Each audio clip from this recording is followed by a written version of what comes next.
मई 23। हमारी प्रतिदिन की रोटी मिनिस्ट्रीज की ओर से आप सभी को सलाम। आज के वचन का शीर्षक है बहुरंगी दीवार, जिसे लिया गया है पवित्र शास्त्र के 1 पतरस 2 उसका 4 से 12 तक। यीशु मसीह के निकट आओ, वह सजीव पत्थर है। उसे संसारी लोगों ने नकार दिया था, किंतु जो परमेश्वर के लिए बहुमूल्य है और जो उसके द्वारा चुना गया है, तुम भी सजीव पत्थरों के समान एक आध्यात्मिक मंदिर के रूप में बनाए जा रहे हो, ताकि एक ऐसे पवित्र याजक मंडल के रूप में सेवा कर सको, जिसका कर्तव्य ऐसे आध्यात्मिक बलिदान समर्पित करना है जो यीशु मसीह के द्वारा परमेश्वर को ग्रहण हो।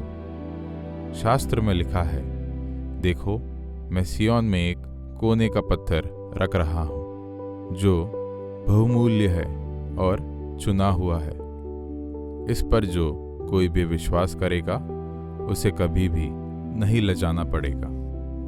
तुम विश्वासियों के लिए बहुमूल्य है, किंतु जो विश्वास नहीं करते उनके लिए वही पत्थर जिसे शिल्पियों ने नकारा था, सबसे महत्वपूर्ण कोने का पत्थर बन गया, तथा वह बन गया एक ऐसा पत्थर जिससे लोगों को ठेस लगे, और ऐसी एक चट्टान जिससे लोगों को ठोकर लगे। लोग ठोकर खाते हैं क्योंकि वे परमेश्वर के वचन का पालन नहीं करते, और बस यही उनके लिए ठहराया गया है। किंतु तुम तो चुने हुए लोग हो, याजकों का एक राज्य, एक पवित्र प्रजा, एक ऐसा नर समूह जो परमेश्वर का अपना है, ताकि तुम परमेश्वर के अद्भुत कर्मों की घोषणा कर सको। वह परमेश्वर जिसने तुम्हें अंधकार से अद्भुत प्रकाश में बुलाया। एक समय था जब तुम प्रजा नहीं थे, किंतु अब तुम परमेश्वर की प्रजा हो। एक समय था जब तुम दया के पात्र नहीं थे, किंतु अब तुम पर परमेश्वर ने दया दिखाई है। हे प्रिय मित्रों, मैं तुमसे, जो इस संसार में अजनबियों के रूप में हो, निवेदन करता हूं कि उन शारीरिक इच्छाओं से दूर रहो जो तुम्हारी आत्मा से जुड़ी रहती हैं। विधर्मियों के बीच अपना व्यवहार इतना उत्तम बनाए रखो कि चाहे वे अपराधियों के रूप में तुम्हारी आलोचना करें, किंतु तुम्हारे उत्तम कर्मों के परिणाम स्वरूप परमेश्वर के आने के दिन में परमेश्वर को महिमा प्रदान करें।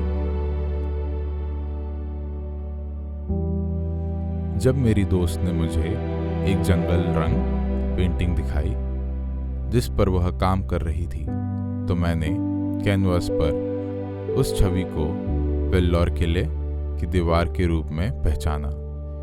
मैं खुद एक चित्रकार नहीं हूँ, लेकिन मैंने कल्पना की कि अगर कोई दीवार को रंग रहा हो तो वह पूरी चीज को एक ही रंग में रंग देगा। फिर भी उसकी दीवार बेहद बहुरंगी थी। एक पत्थर गेरू था, दूसरा एम्बर, एक काईदार हरा और एक अनार के रंग का भी था। मोहित होकर मैंने पूछा, दीवार इतनी अलग कैसे है? उसने जवाब दिया, क्योंकि प्रत्येक पत्थर एक चट्टान से आता है और प्रत्येक का एक अलग रंग होता है। तब से जब भी मैं किसी पत्थर की दीवार को देखती हूँ, तो मैं उसके कई पत्थरों की बनावट, रंग और आकार को देखे बिना नहीं रह सकती। पतरस हमें जीवित पत्थर कहता है। मेरी दोस्त की पेंटिंग में पत्थरों की तरह हम में से प्रत्येक अद्वितीय है। हम अलग अलग पृष्ठभूमि से आते हैं और हमारे पास अलग अलग अनुभव हैं, लेकिन इसका मतलब यह नहीं है कि हमें अलग थलग रहना चाहिए, प्रोजेक्ट से खारिज किए गए पत्थर की तरह, बल्कि परमेश्वर ने हम में से प्रत्येक को चुना और हमें एक साथ लाया। जबकि एक पत्थर दीवार नहीं बना सकता, जब परमेश्वर हमें एक साथ लाता है तो वह हमें एक आत्मिक घर बनाता है। कोने का पत्थर यीशु द्वारा एकजुट होकर हम चुने हुए वंश और राजपदधारी याजकों का समाज और पवित्र लोग और परमेश्वर की निज प्रजा बन जाते हैं। जब हम कहीं भी फिट होने के लिए अस्वीकार या बहुत अलग महसूस करते हैं तो आइए याद रखें कि पतरस ने क्या कहा, जो कोई उस पर विश्वास करेगा वह किसी रीति से लज्जित नहीं होगा। परमेश्वर ने हमें यीशु के द्वारा चुना है कि वह जो बना रहा है उसका हिस्सा बने।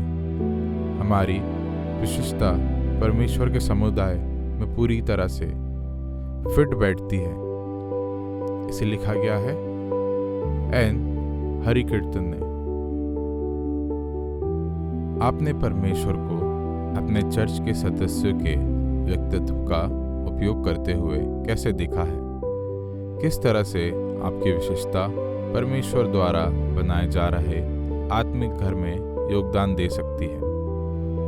आइए हम प्रार्थना करें। प्रिय प्रभु, मुझे रंगीन और आदित्य बनाने के लिए धन्यवाद। मुझे उस स्थान पर रखें जिसे आपने मेरे लिए चुना है। मैं वैसे ही जीना चाहता हूँ जैसे आप चाहते हैं। आमीन।